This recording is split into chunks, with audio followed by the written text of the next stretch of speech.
Good morning, and welcome to Gooder Days on the Great Loop. Today, we're going to be talking about the WaterMaker. As you'll see over here, we've got a whole bunch of stuff all down the docks, all on the cockpit over here, and all on the back swim platform. And the reason that is because in the basement is where I put the WaterMaker. Now, I got a few still pictures to show you what it looked like before, but this is kind of like an after I put it in, and we're going to walk through what that looks like. So let's go ahead and get down below and I'll show you the WaterMaker. But first, the reason I have a WaterMaker. My last boat was in Hawaii, and it's not easy to get into a place where you can get water because we're anchoring out a lot. And so I really enjoyed having a WaterMaker on to hose down the boat, so that we could, when we got into some mist and spray and got all over the boat, we could easily just wash down the boat and keep the boat looking good. And to me, that's key in keeping a saltwater boat looking good, is you constantly, anytime you're out for a sail or a motor and you're getting splashes over on the boat, when you get in, if not later that afternoon, you hose it down with fresh water, and that keeps everything looking really good. So to do that, you need lots of fresh water. So this particular boat has 150 gallons. And if you're anchoring out for a week, you can go through 150 gallons pretty quick. So this particular WaterMaker that I have is a SeaWater Pro, and it's the second one I put in. I put one 4 or 5 years ago on my other boat, just like it. And it was about $3,000 back in 2019, 2020. And this one here, same one, same manufacturer, SeaWater Pro. Talk to Mike over there in Florida. He's a great guy, and they give great, excellent service. That's SeaWater Pro, plug for them. And this one makes 40 gallons an hour. And so reason why I wanted one that does 40 is because I don't have to run the pump as long. Because if you only have one that makes 10 or 15, to make 100 gallons of water, do the math. If you're only doing 10 gallons an hour, that's 10 hours. So at 40 gallons, I can run it for about 2.5 hours and get up to 100 gallons of water. So that's why I like a 2-membrane system that you'll see in just a minute. And that produces 40 gallons an hour with a 1 horsepower pool pump. And we'll show you that too. So let's go ahead and get down below and show you that setup, because I think everybody on the loop should have one, but it is an option, because if you're going into docks, you can get plenty of water at docks around the loop. So anchoring out, if it's not your thing, probably don't need one. I just love to have unlimited water on a boat. Let's go check it out. Okay, we're back to the boat. Let's go past all this stuff. I can't believe all this stuff came out of this basement, but we're gonna go check it out here.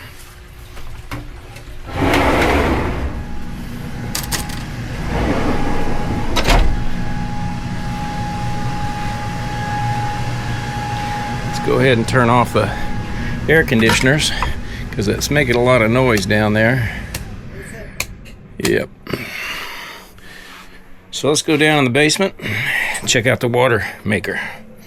So now this basement on a 441 looks pretty large, but we got a lot of stuff in it.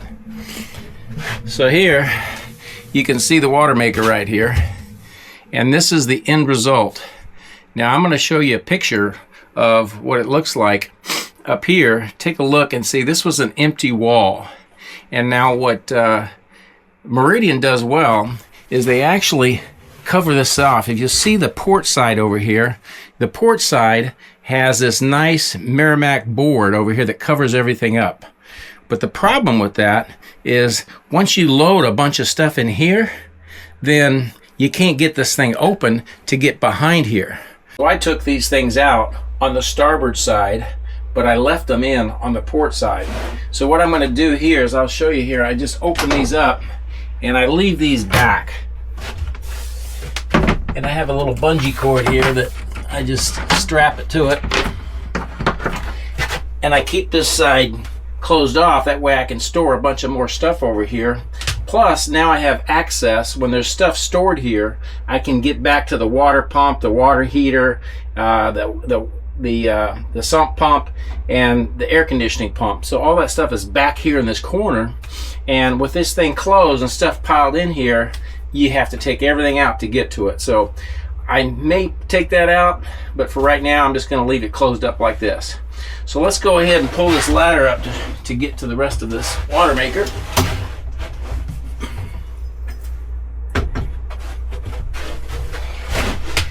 And let's start off with what we got going over here. So you can see on this side here is I changed it up where I took that Merrimack board out, and you'll see that that board is gone, and that's where I mounted the membranes.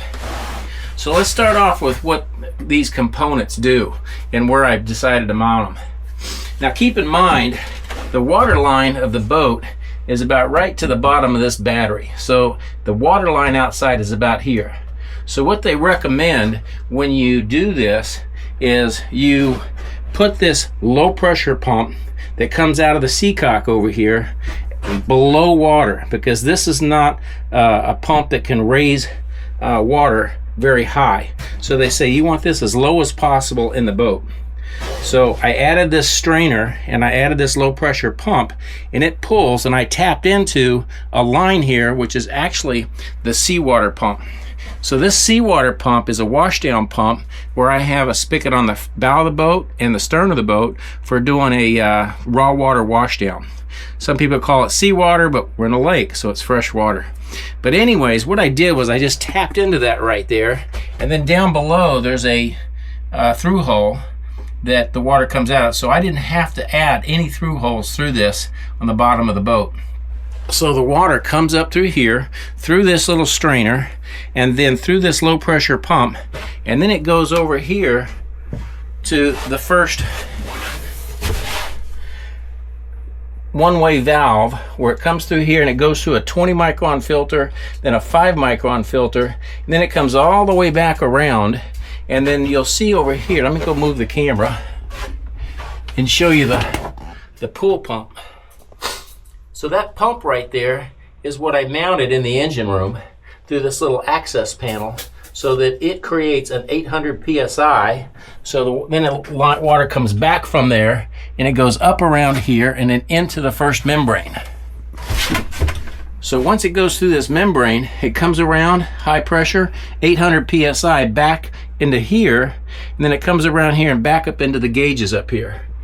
And these gauges will tell you what the water flow is. So when it's going, this will be up here around 40 gallons per hour, and you'll see the nomenclature for that. Now this is your main pressure, and this is also your boost pump pressure. So this will tell you how much pressure is going through the system, so you're not overloading the system. This dial here will adjust the high pressure, and you don't want to get over 950 psi. 800 is probably the sweet spot. So what I also did was I wired in electricity right here so that I can have power back here. But I just plug this in for right now to get the water maker, and then I can use this plug for power, 110 power down here. Or I can take this and plug it up top where there's another plug. So the way this system works is it sucks in fresh water from under the boat. It runs it through the low pressure, through the 20 micron, 5 micron, through the pool pump, creates 800 psi going through both these water maker membranes, and then dumps it into the tank. So this right little valve right here is I put this little T valve in here so that I can turn these valves. Instead of going into the tank, it comes out right here, so I can fill up jugs and also test the water. So when I turn it on, it will produce fresh water right out of this little hose here, so that I can fill up jugs or just test the quality of the water. Now there's another line also that goes out, goes that way, and I did have to cut a hole over there. So if you'll see that hole up there on the right side, it's a little white through hole, and that is the discharge. That's the discharge where the brine and the excess bad stuff gets dumped out into the outside of the boat, and it is above the water line. So I had to drill a 1 1/4 inch hole for that, and so that was a little bit of work because the hole is pretty thick. How I got the new fresh water from the water maker into the water tank is actually I spliced into the fill line that comes from the outside of the boat. So I had to drill a hole and put a fitting, but you'll see here this is where the water actually flows into the fill hose from the outside of the boat. And so that's about it for the WaterMaker. One last thing is, when this WaterMaker is not being used, you don't want fresh water or salt water to be sitting in those membranes. So one of the things they add to it is this little SeaWater Pro carbon filter over here. And this carbon filter in a one-way valve is plumbed into your freshwater tank.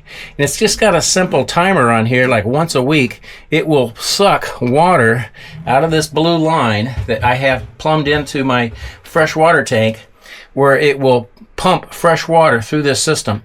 And the reason it goes through this carbon filter is because they don't want chlorine in these membranes. You can't put fresh city water off the dock that may have been treated for chlorine through this, because it'll destroy these membranes. So first thing it does, it runs it through a carbon filter to remove the chlorine, and then it sends it through the 20 and 5 micron and then back through that process. So that's what that is there for, with a little timer, so that once a week it will flush the system to keep it fresh, to keep your membranes from basically rotting or getting a lot of that salt water sitting in there, because even the salt water sitting in there is going to, you know, cause growth, and it's going to slow down the process, and you'll have to replace those membranes. So that's it for the WaterMaker. I have not commissioned it yet. I hope to do that today or this week. This setup here is, we're in the marina. I really don't want to run it with the marine water, because the more oil and gunk and stuff that's in a marina, it'll gunk up the filters. So you really want to be out away from a marina to turn this thing on to get some fresh water in there. So I certainly could run it here in the marina, but again, if you've seen the water in these marinas around the dock, they're pretty scummy. And I just don't want to clog up my filters right off the bat. So next time we're out in the middle of the lake, going down the river, we'll fire it up and commission it and get it started.